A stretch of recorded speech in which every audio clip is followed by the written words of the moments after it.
Ini soal nomor 1. Soal bahasa Indonesianya. Berdasarkan perkiraan kami, pengunjung konser itu pasti melimpah. Imbuhan peran dalam kata perkiraan menyatakan arti: A. Tempat atau lokasi, B. Hasil perbuatan, C. Hal perbuatan, D. Alat perbuatan, E. Cara melakukan. Jadi jawabannya C. Hal perbuatan. Perkira itu melakukan perbuatan, berarti hal kan. Soal nomor 2.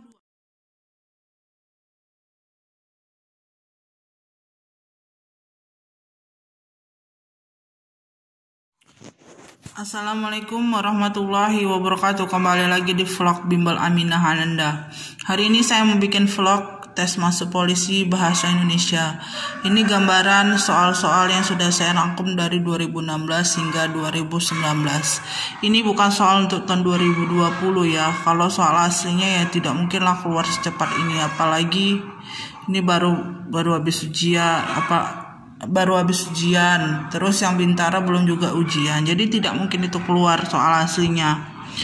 Sebelum saya melanjutkan video ini tentang tes bahasa Indonesianya, saya ingatkan ya teman-teman, untuk suntik parises dan parikokel ini, parises ringan harganya 1.200.000, parises berat 1.400.000, parikokel 1.300.000. Ini khusus untuk kelas offline ya. Ini harga uang lesnya.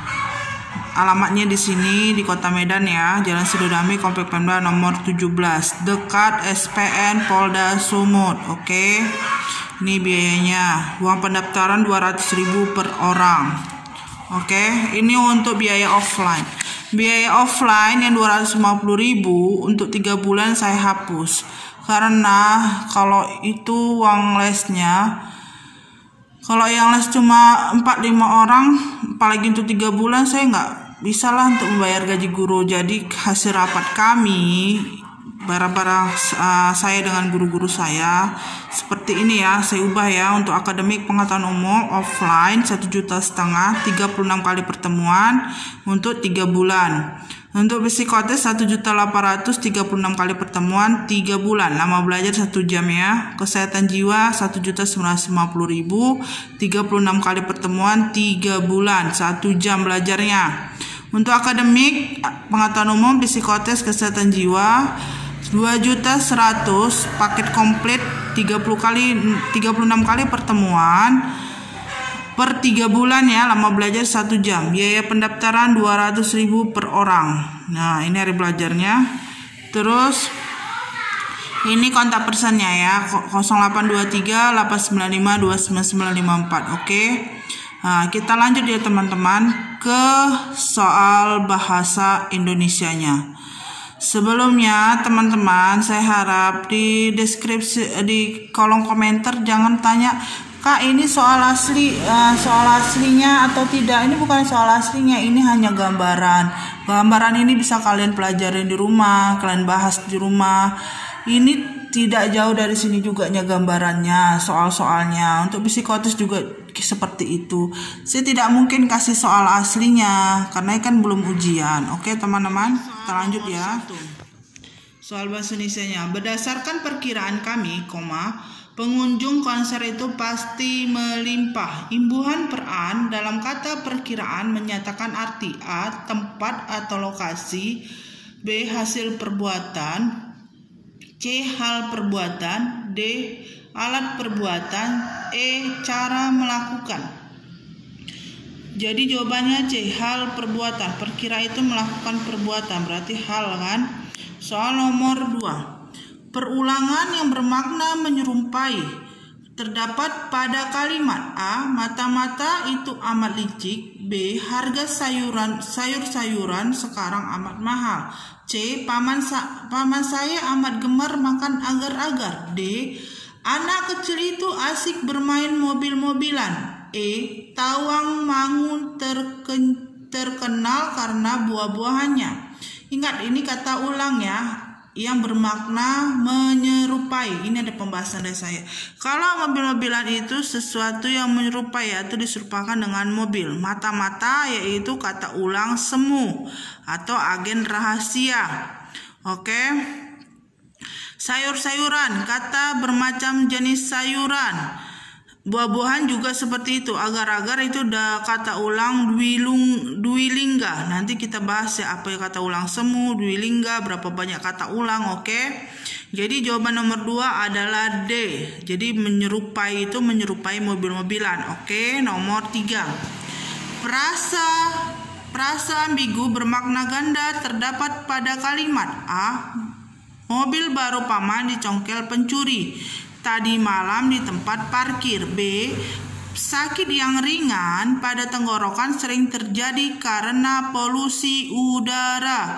C. Sakit pada mulut dan tenggorokan yang ringan sering terjadi pada anak-anak. D. Obat-obatan modern mampu menghilangkan rasa sakit dalam waktu singkat. E. Pada tahun ajaran ini SPP baru dinaikkan. Jadi jawabannya C ya. Mulut dan tenggorokan itu dalam satu sistem pernapasan. Itu bermakna ambigu ya. Apa itu frasa ambigu? Frasa yang memiliki makna lebih dari satu atau tidak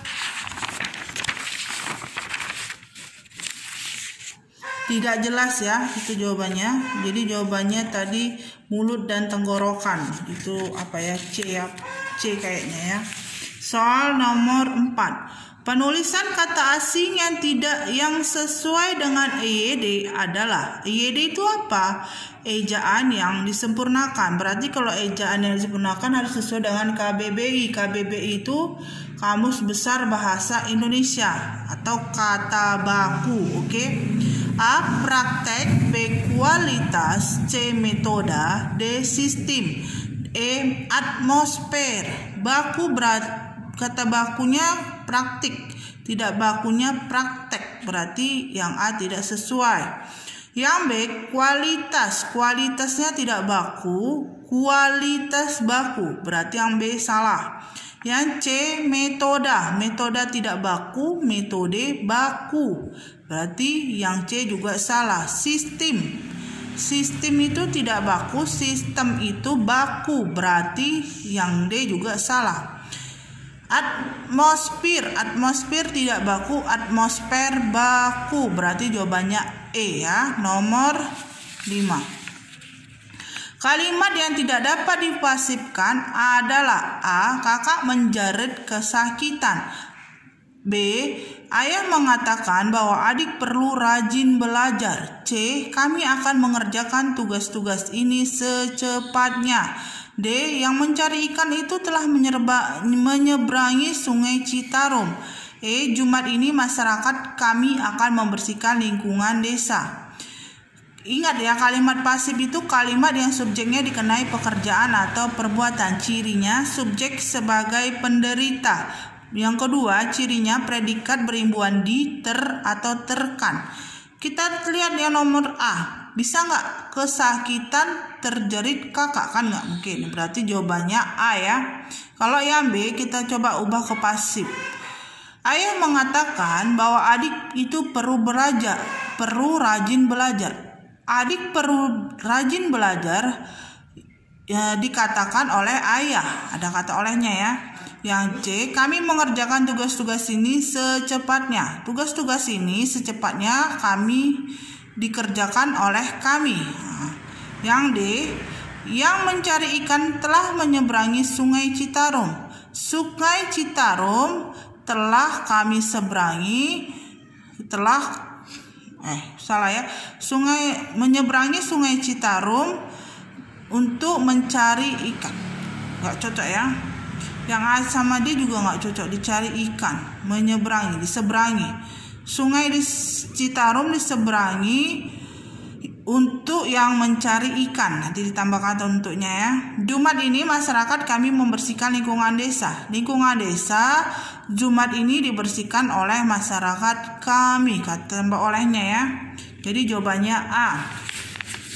Nomor 6. Bentuk afiks yang tidak rancu terdapat pada. Afiks itu imbuhan. Berapa banyak imbuhan? Nanti saya beritahu ya. A. Memperlebarkan. B. Mempertinggikan. C. Mempelajarkan. D. Mempersatukan. E. Mengenyampingkan. Bentuk afiks itu ada 4 macam. Ada awalan, sisipan, akhiran, awalan, dan akhiran. Awalan prefiks, sisipan infiks, akhiran sufiks. Awalan dan akhiran konfiks ya. Kita tengok pembahasannya. Ini memperlebarkan, imbuhan memperkan, dia rancu, seharusnya memperlebar. Mempertinggikan, imbuhannya memperkan juga, rancu ya, seharusnya mempertinggi. Mempelajarkan itu dia rancu, aturannya pelajaran atau belajar ya. Mempersatukan, imbuhannya memperkan, tidak rancu ya, karena kata dasarnya satu, persatuan. Mengenyampingkan, imbuhannya rancunya meng ya, imbuhannya meng, aturannya mengesampingkan. Oke. Soal nomor 7. Surat yang memerlukan kepala surat, nomor surat, lampiran dalam hal surat termasuk jenis. A. Surat keluarga. B. Surat pribadi. C. Surat dinas. D. Surat keputusan. E. Surat lamaran kerja. Jadi ciri-ciri surat pribadi, pertama, tidak memiliki kepala surat. Yang kedua, tidak memiliki nomor surat, lampiran atau lainnya ya. Yang ketiga, salah pembuka dan penutup dalam surat pribadi sifatnya non formal atau tidak baku ya. Untuk ciri surat dinas, memiliki kepala surat atau kop surat. 2. Memiliki nomor surat, lampiran, dan perihal. 3. Menggunakan salam pembuka dan penutup yang baku. 4. Menggunakan cap atau stempel instansi pembuat surat. Oke, kita lanjut soal nomor 8. Tujuan mengadakan wawancara adalah A. Untuk memperoleh secara langsung dari narasumber. B. Untuk memperoleh data lewat pertanyaan. C. Untuk memperoleh data lewat pernyataan. D. Untuk memperoleh data lewat observasi. E. Untuk memperoleh data langsung dari tipe recorder. Jadi jawabannya A ya. Wawancara itu adalah tanya jawab antara dua pihak, yaitu pewawancara dan narasumber, untuk memperoleh data keterangan atau pendapat tentang suatu hal. Itu ya pembahasannya. Itu mungkin nanti ada kalian cari lagi nanti Google apa tujuan mengadakan wawancara lainnya ya. Soal nomor 9. Karangan ilmiah menggunakan bahasa yang bersifat A. gramatikal, B. luas, C. leksikal, D. denotasi, E. terganggu karena ada telepon masuk. Kita masuk ke pembahasan yang tadi, yaitu gramatikal itu makna yang berubah, yang beradaptasi dengan konteks di mana kata tersebut beradaptasi dengan kondisi. Oke. Leksikal itu makna yang didasarkan pada kata yang sesungguhnya dan memilih sifat tetap yang berarti tidak berhubungan dengan konteks kalimat. Denotasi makna sebenarnya dari suatu kata, berarti sebenarnya. Konotasi makna tidak sebenarnya. Jadi tadi apa katanya? Karangan ilmiah itu menggunakan makna yang sebenarnya. Oke. Soal nomor 10, karangan yang melukiskan tempat, keindahan alam, suasana masyarakat, suatu objek tertentu sehingga pembaca dapat membayangkannya disebut A. deskripsi, B. argumentasi, C. narasi, D. eksposisi, E. persuasi. Jawabannya A ya. Jadi deskripsi itu menggambarkan suatu objek secara terperinci atau mendetail sehingga tampak seolah-olah oleh pembaca melihat, mendengar dan merasakan sendiri. Karena dia tempat keindahan alam itu suatu masyarakat itu semua hanya gambaran. Jadi jawabannya deskripsi ya. Kalau argumentasi, pengembangan paragraf dalam penulisan dengan tujuan membujuk atau meyakinkan pembaca. Narasi, menceritakan atau mengisahkan suatu peristiwa sehingga tanpa seolah-olah pembaca mengalami sendiri peristiwa tersebut. Eksposisi. Pengembangan paragraf dalam penulisan yang dimana isinya ditulis dengan tujuan menjelaskan pengertian dengan gaya penulisan yang singkat, akurat, dan padat. Persuasi, karangan yang bertujuan mempengaruhi pembaca untuk berbuat sesuatu. Nomor 11, jadi jawaban nomor 10 A ya, deskripsi. Nomor 11, penggunaan kata baku terdapat dalam kalimat. A, sebaiknya kamu mendengar nasihat temanmu. B, kami mencatat jadwal pelajaran. C, pikirkan terlebih dahulu sebelum memutuskan. D, kemarin kami mengunjungi ke perpustakaan nasional. Berkunjung ke perpustakaan nasional. E, jam model sepatu saya sudah ketinggalan zaman. Kita lihat kata bakunya. Kata baku nasihat. Kalau nasihat tidak baku, nasihat baku, berarti tidak cocok yang A. Jadwal itu tidak baku, jadwal yang baku, tidak cocok yang B. Pikirkan baku, fikirkan tidak baku, berarti jawabannya C. Yang D, kemarin itu tidak baku, yang baku kemarin. Yang E, zaman itu tidak baku, zaman itu baku. Itu nomor 12. Beberapa hari berselang, pesta pernikahan putri Bapak Kades pun berlangsung. Para undangan berdatangan. Mereka memilih hidangan yang disediakan sesuka hatinya.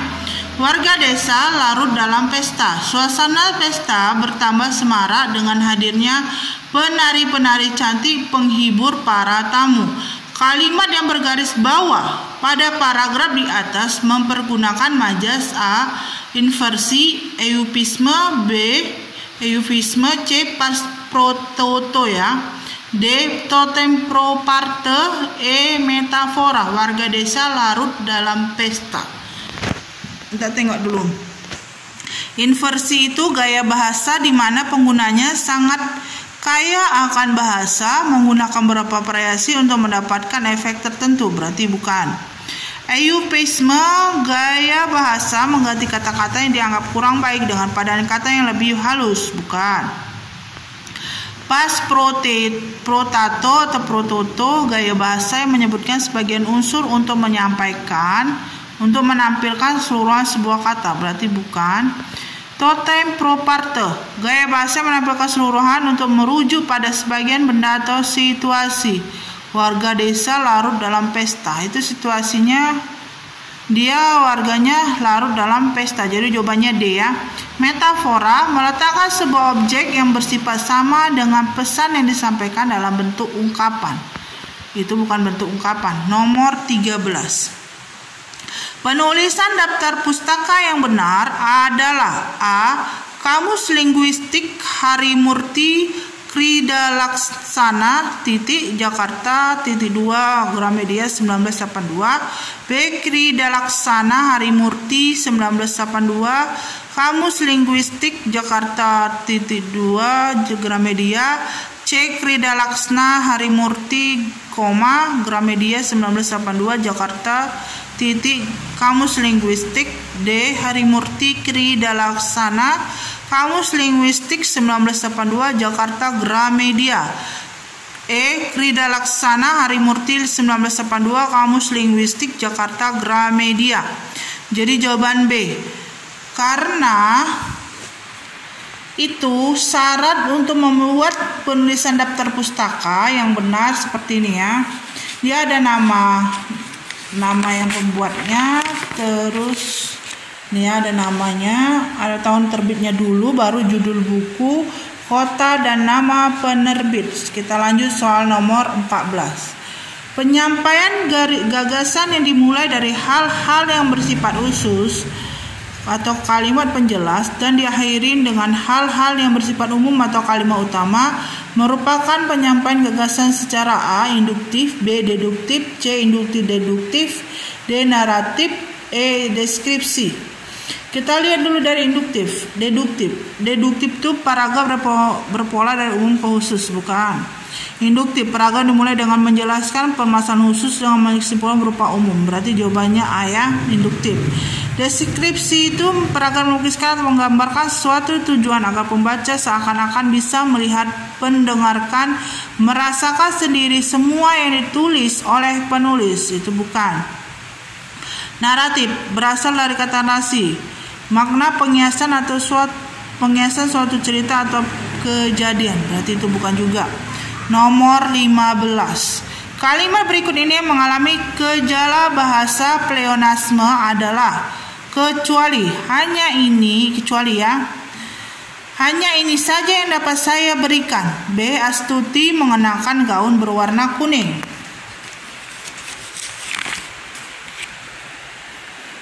Daripada duduk melamun, lebih baik bekerja keras. D. Keberhasilan para pemerintah didukung oleh kinerja para pejabat. E. Kapal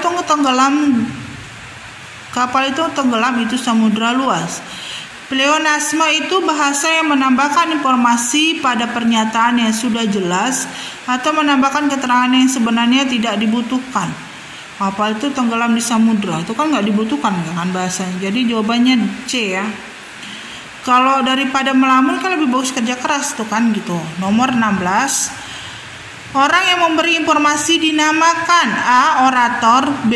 Narator, C. Narasumber, D. Pembicara, E. Plagiator. Kita lihat dulu. Orator itu orang pembicara yang mempunyai reputasi kepandaian. Narator orang yang bercerita atau pencerita. Pembicara orang yang dipercaya menyampaikan suatu hal, berita atau informasi di depan umum. Berarti itu bukan. Plagiator orang yang mengambil karangan dari orang lain dan disiarkan sebagai karangan sendiri atau penjiplak. Jadi jawabannya C, narasumber. Terima kasih ya adik-adik atau teman-teman yang sudah menonton video saya. Mohon maaf jika kata-kata saya terlalu cepat atau pengambilan video ini banyak mengalami kekurangan ya. Mohon maaf jika video saya ini bermanfaat buat teman-teman sekalian atau adik-adik yang sedang mengikuti ujian Akpol, Tamtama, Bintara. Saya harap belajar di rumah, rajin berlatih dan berdoa. Semoga kalian lulus tahun ini menjadi Bintara, Akpol atau Tamtama. Saya doakan ya. Assalamualaikum warahmatullahi wabarakatuh.